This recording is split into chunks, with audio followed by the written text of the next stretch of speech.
గుత్తి పట్టణంలోని రాష్ట్ర పెన్షనర్ల భవనంలో పెన్షనర్స్ అసోసియేషన్ ప్రెసిడెంట్ అబూబాకర్, అదనపు జేఎన్ఏ పున్నాయిబాబు ఆధ్వర్యంలో మంగళవారం రవీంద్రనాథ్ ఠాగూర్, అల్లూరి సీతారామరాజు జయంతి కార్యక్రమం నిర్వహించారు.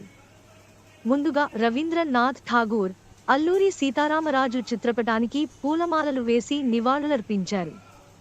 అనంతరం వారు మాట్లాడుతూ భారతదేశానికి జాతీయ గీతాన్ని అందించిన కవి ఠాగూర్ గాను, రవీంద్రునిగాను ప్రసిద్ధులైన ఈయన తన గీతాంజలి కావ్యానికి సాహిత్యంలో నోబెల్ బహుమతిని అందుకున్నాడు వారు తెలిపారు.